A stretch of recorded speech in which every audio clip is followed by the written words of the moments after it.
Boa noite, queridos irmãos. A graça e a paz do nosso Senhor e Salvador Jesus Cristo, amém? Hoje nós vamos concluir a nossa série de sermões sobre escatologia. Passamos aproximadamente um ano considerando o livro de Apocalipse. Depois estudamos o sermão escatológico do Senhor Jesus Cristo. E hoje nós vamos encerrar essa série falando sobre o grande julgamento. Eu convido os irmãos a abrirem as Bíblias em Mateus capítulo 25.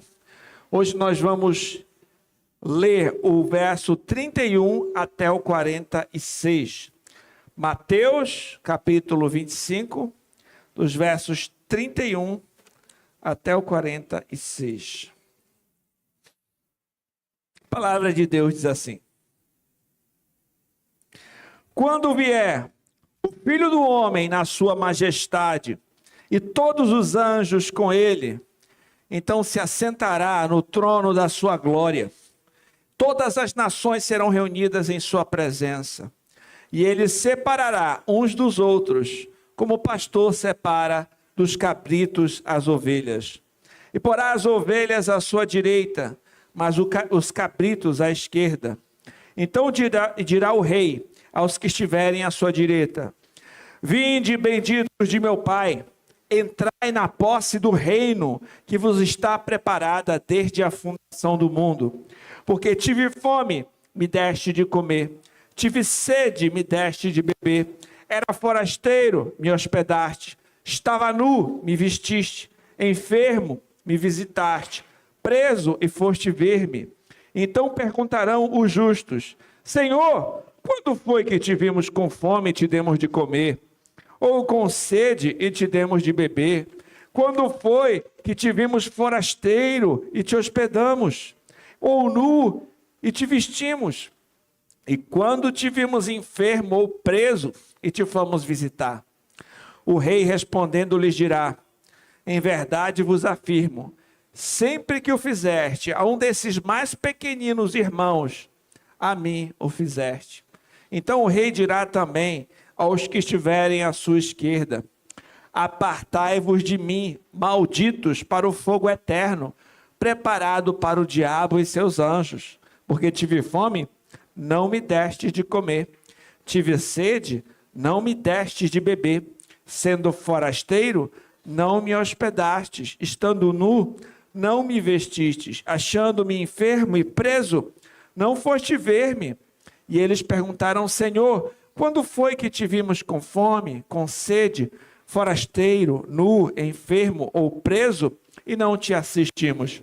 Então lhe responderá: Em verdade vos digo, que sempre que o deixaste de fazer a um destes mais pequeninos, a mim o deixaste de fazer.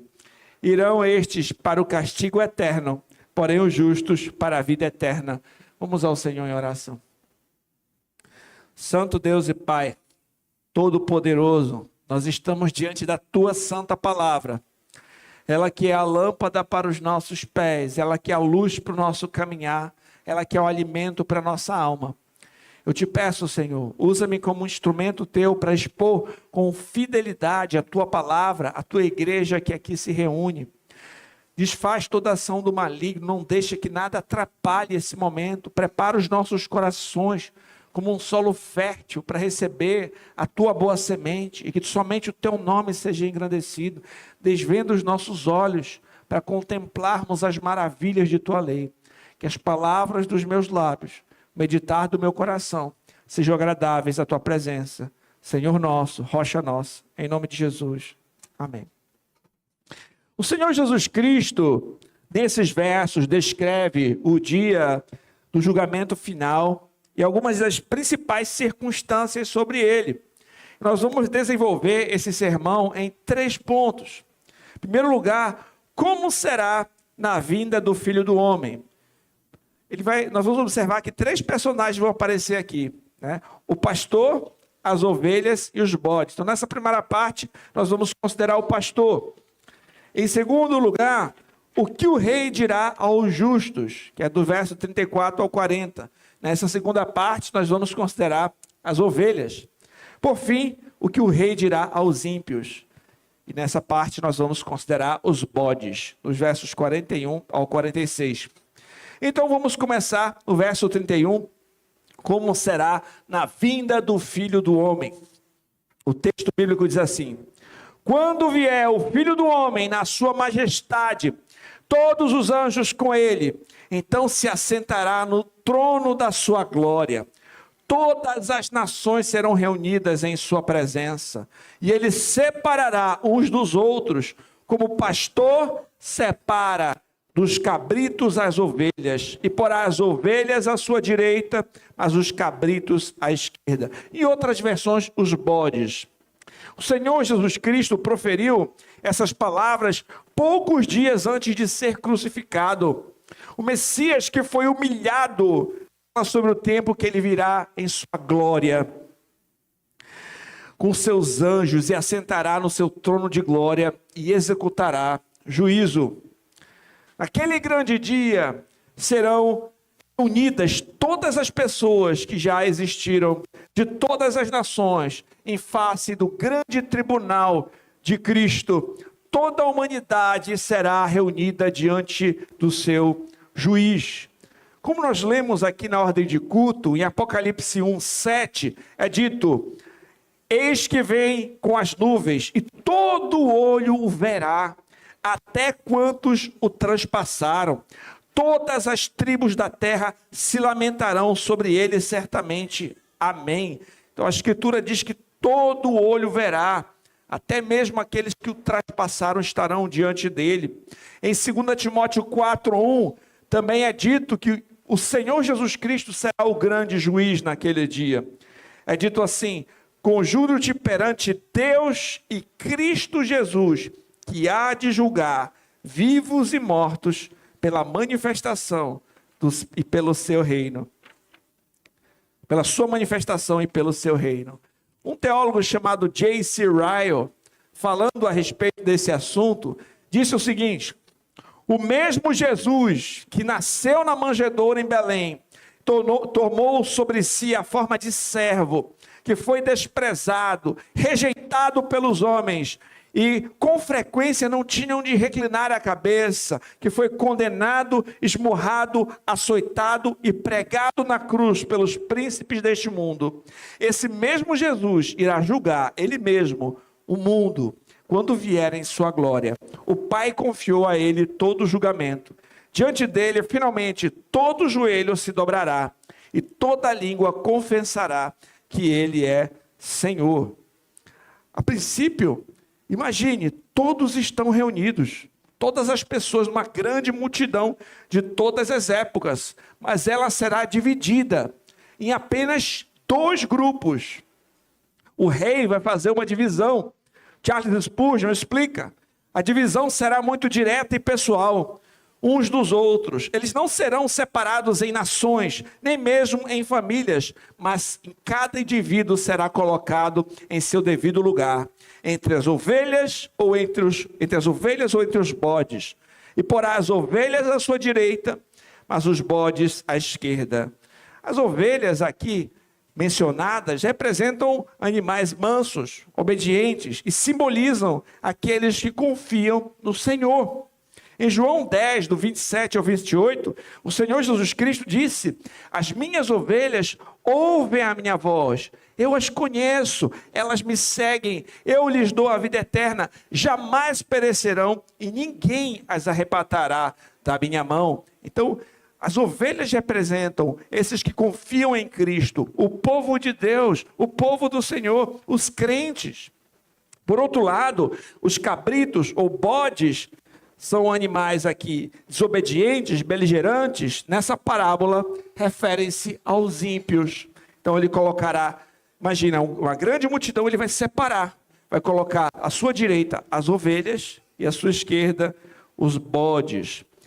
A figura de um pastor cuidando de ovelhas me lembra do famoso Salmo 23, que todos devem conhecer.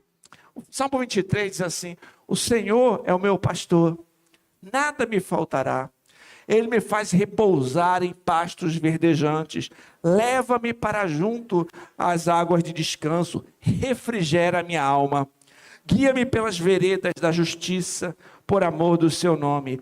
E ainda que eu ande pelo vale da sombra da morte, não temerei mal nenhum, porque tu estás comigo, o teu bordão e o teu cajado me consolam. Prepara-me uma mesa na presença dos meus adversários, unges minha cabeça com óleo, o meu cálice transborda.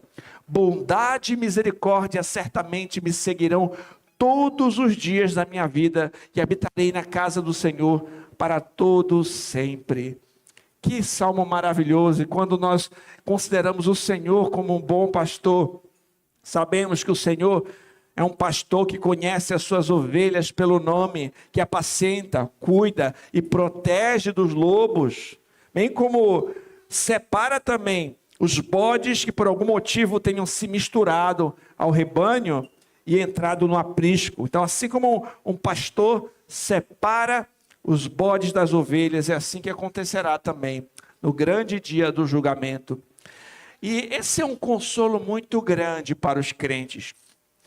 Essa primeira parte do sermão, quando consideramos quem é esse pastor, deve ser um consolo para você, que teme ao Senhor, que é um crente em Cristo, porque os crentes sabem quem será o juiz. O juiz será o nosso Senhor e Salvador Jesus Cristo. Ele será o nosso sumo sacerdote. Ele é o nosso irmão mais velho. O nosso juiz será o nosso Senhor Jesus Cristo. Aqueles que confiam no Senhor têm um grande consolo, porque sabem que quem é o seu juiz. Os não convertidos devem refletir e temer, sabendo quem o julgará. Será o próprio Senhor Jesus Cristo. Aqueles que eles desprezam, rejeitam o seu evangelho e persistindo na incredulidade, estarão diante dele naquele dia. Então, assim como essa verdade é um consolo para os crentes, deve servir de alerta e temor para aqueles que não temem e desprezam o Senhor. Naquele dia só terão duas categorias. Não são feitas menções sobre patrões, empregados, sobre denominações, partidos. Só terão dois grupos. Todos os que estão em Jesus Cristo, isso é, as ovelhas à sua direita, e os que não estão em Jesus Cristo. Os bodes estão colocados à sua esquerda. Só tem esses dois grupos no final das contas. Não há nenhuma terceira via, não há outra forma de recorrer após o juízo. Portanto, o tempo de avaliarmos a nossa posição é hoje, é agora. Em segundo lugar, o que o rei dirá aos justos? Nós vamos considerar dos versos 34 até o 40. É dito assim o texto. Então dirá o rei aos que estiverem à sua direita: vinde, benditos de meu Pai, entrai na posse do reino, que vos está preparada desde a fundação do mundo. O Senhor fala então, primeiro, aos que estão à sua direita. Quem são? Suas ovelhas, os justos, os que confiam no Senhor. Ele diz palavras bondosas: vinde, benditos do meu Pai. Ele chama os seus amados de um nome excelente. Ele lhes concede uma herança incorruptível que lhe foi preparada desde a fundação do mundo. 1 Pedro 3,5, desculpe.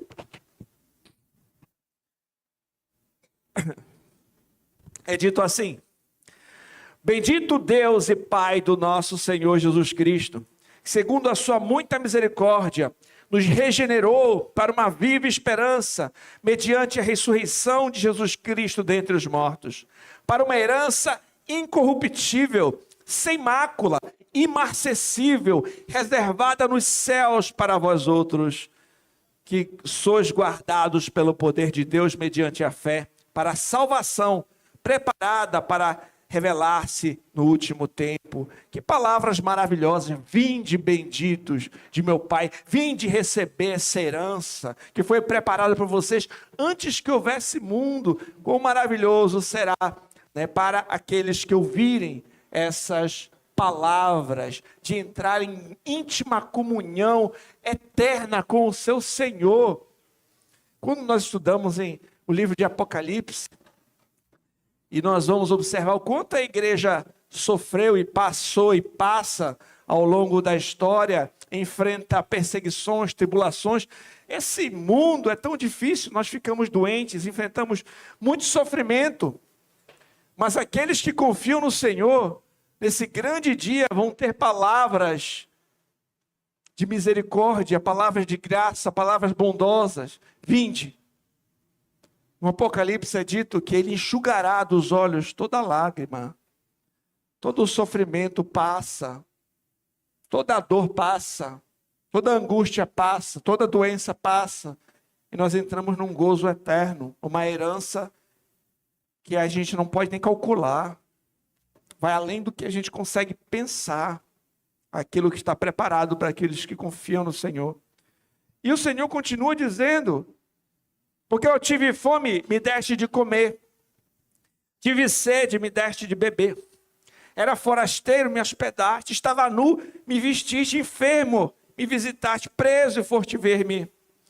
O critério utilizado foi o modo pelo qual eles trataram o seu povo. O povo de Deus, isto é, todos aqueles que foram salvos pela graça.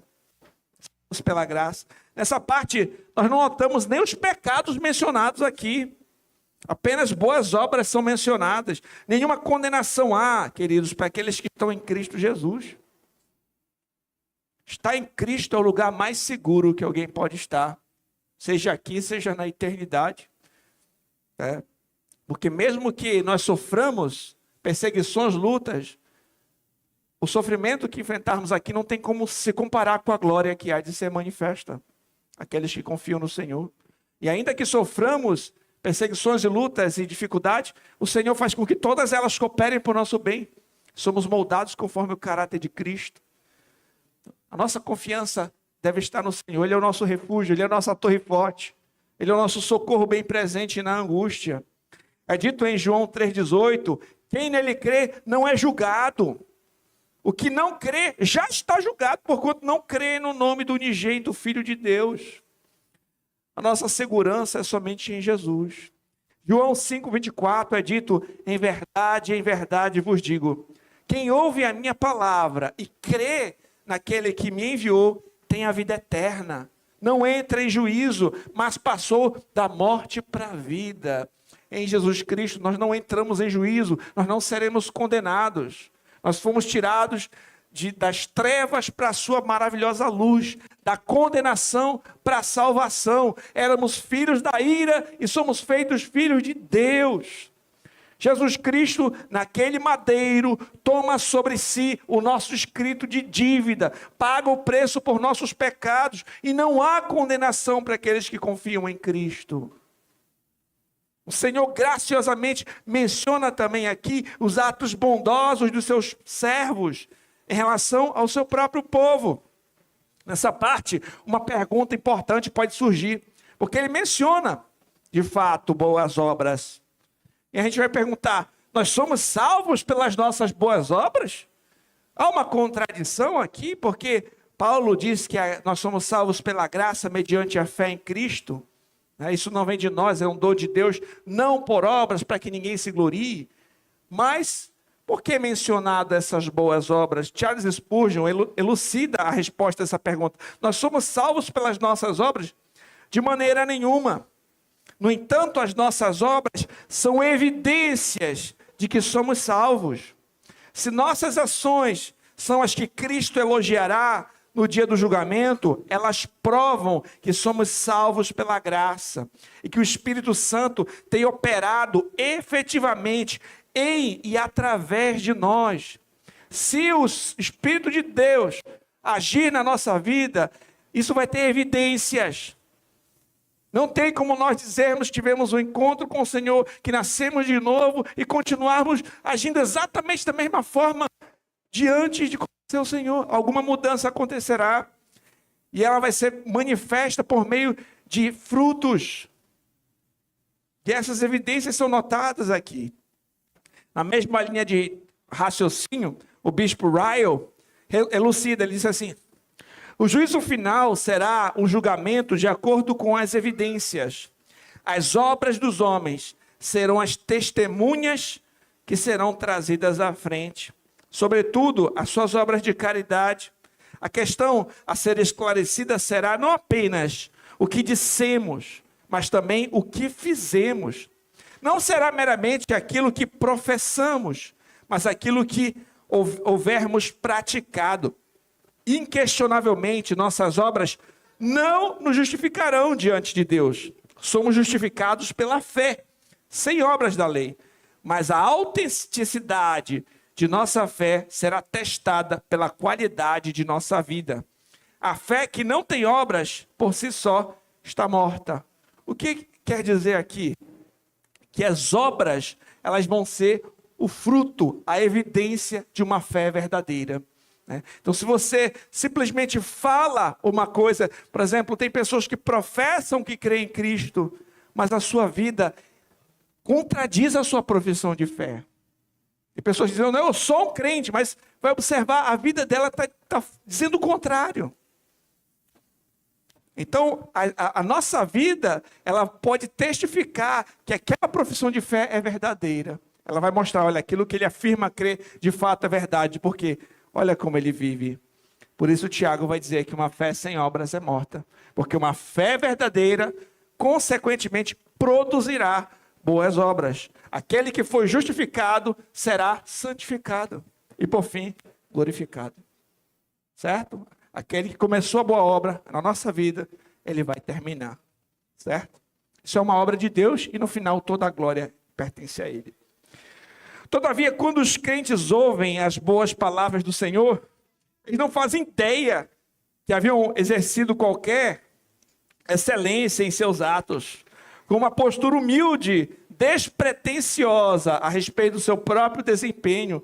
Eles vão perguntar, quando foi? Quando foi que nós fizemos isso?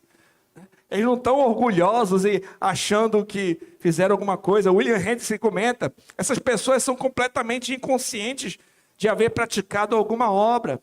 E foi exatamente o que fez essas obras fossem tão boas. Parece-lhe estranho que tivessem realizado tão pouco e agora recebam um tão elevado elogio, uma expressão de louvor pronunciada por aquele que era o seu Senhor e Rei.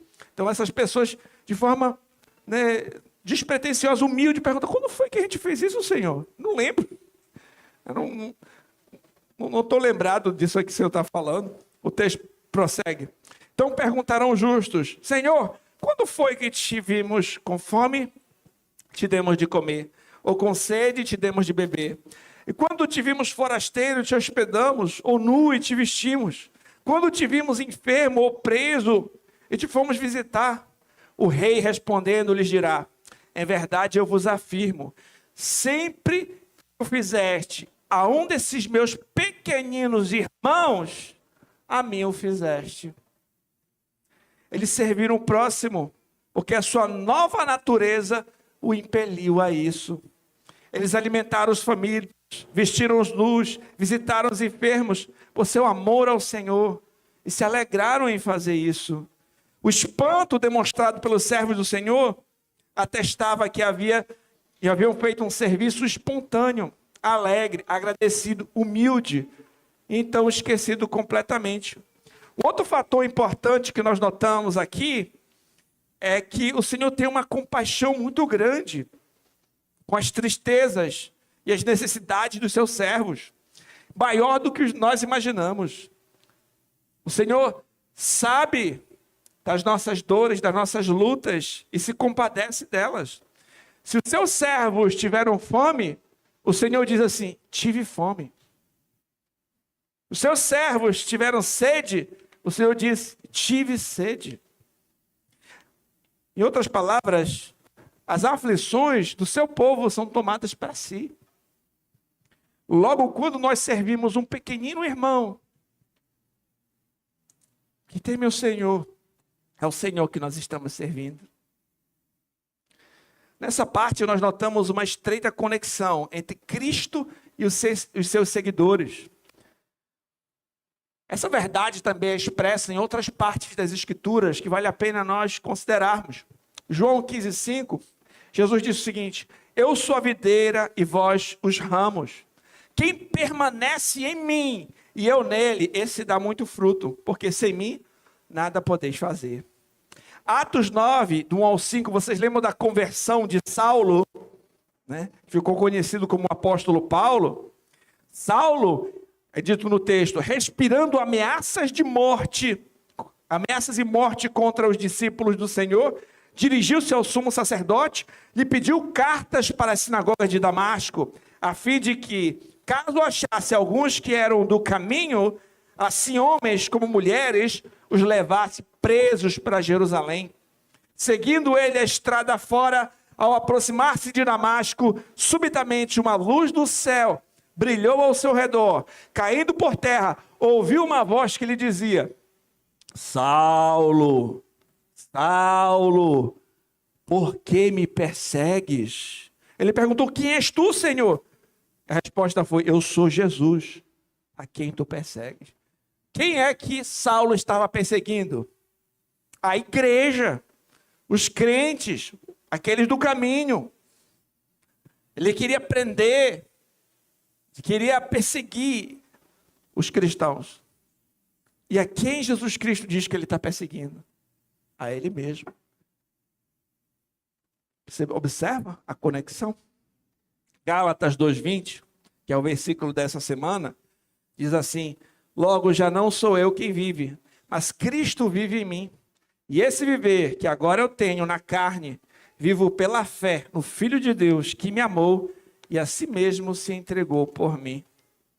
E eu lembro também no texto de Mateus 10:42, que diz: a quem der de beber, ainda que um copo de água fria, a um destes pequeninos, por ser este meu discípulo, em verdade vos digo que de modo algum perderá o seu galardão.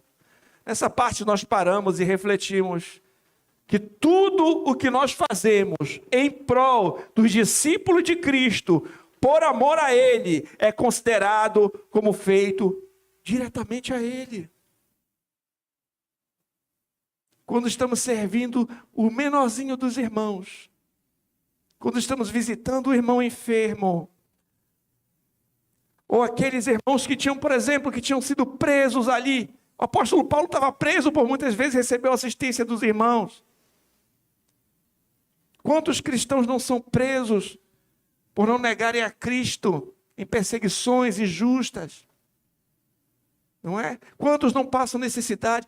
Cada um desses pequeninos irmãos, quando você está servindo, porque você ama a Deus, porque você obedece o Senhor, é o Senhor que você está servindo.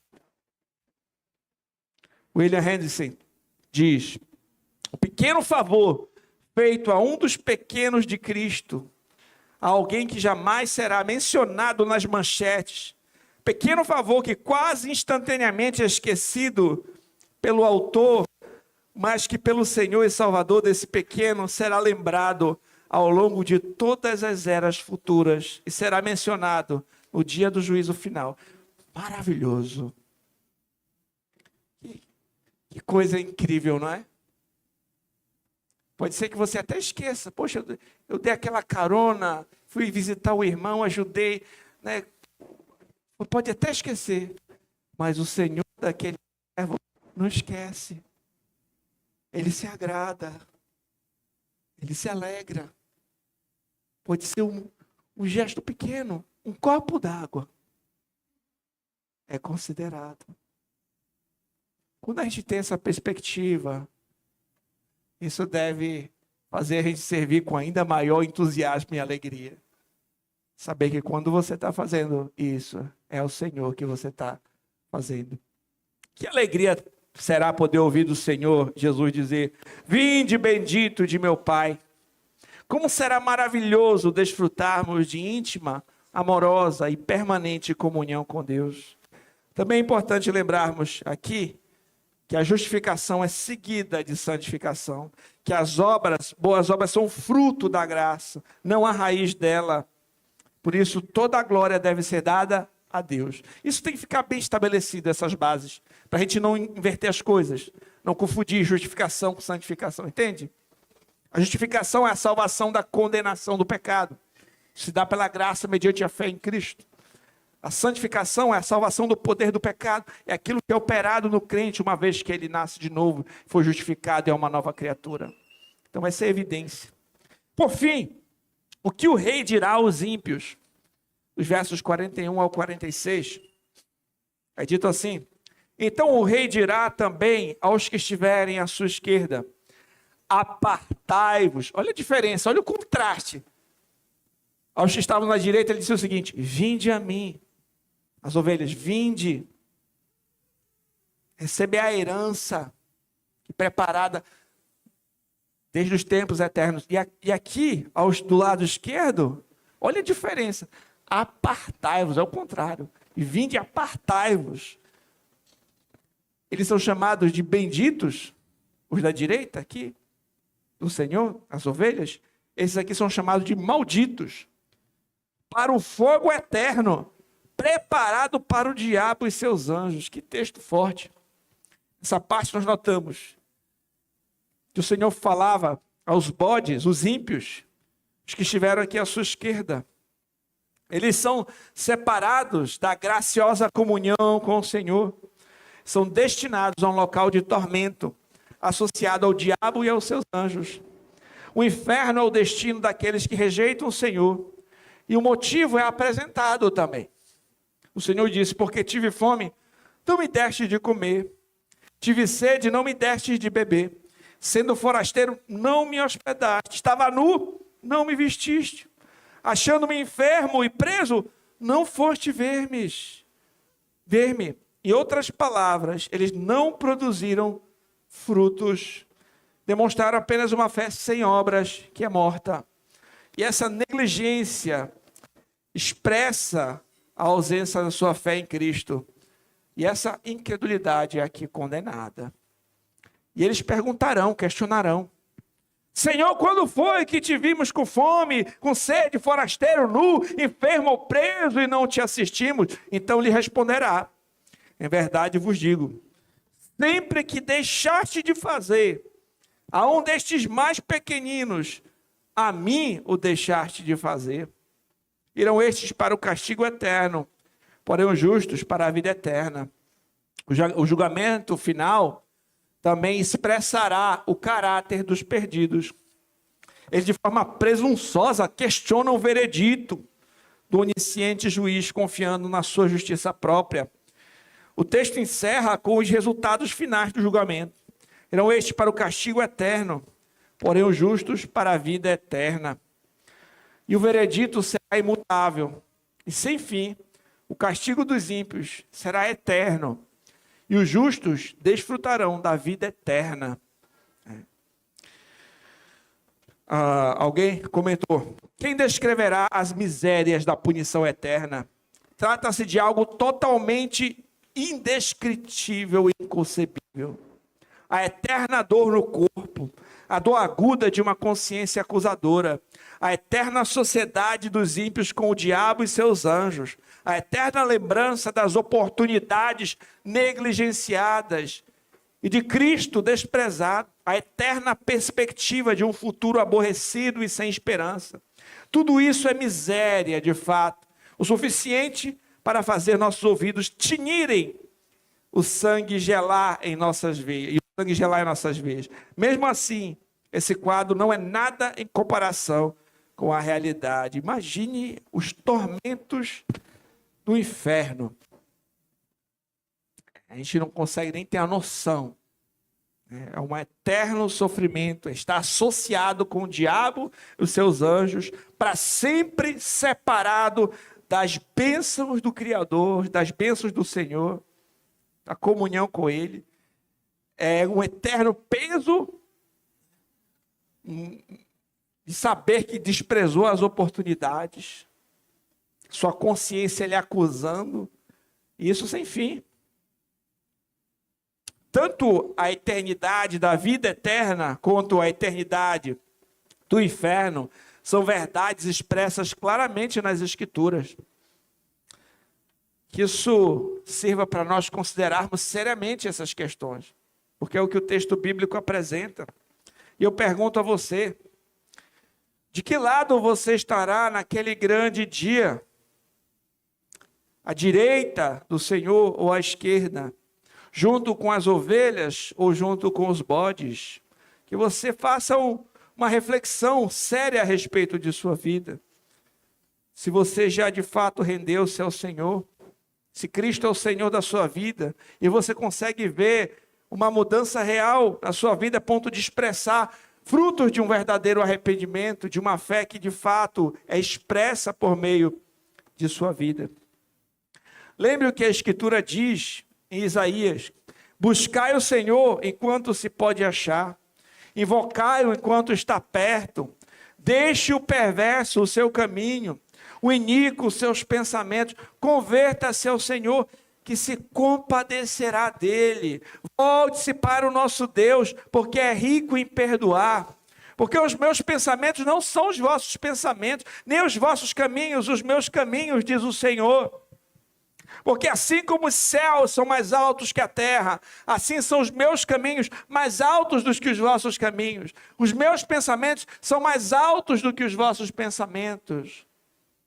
Se você sabe hoje que não teme a Deus, que não confessa verdadeiramente a Cristo, saiba que ainda há tempo, arrependa-se, confie no Senhor, busque o Senhor enquanto se pode achar. Em Jesus você encontra salvação, perdão, vida eterna. Só nele que você pode ser liberto da escravidão do pecado, da condenação do inferno e ser levado para novos céus e nova terra, onde habita a justiça. Jesus Cristo disse em Mateus 10, do 32 ao 33, portanto, todo aquele que me confessar diante dos homens, também eu confessarei diante de meu Pai que está nos céus.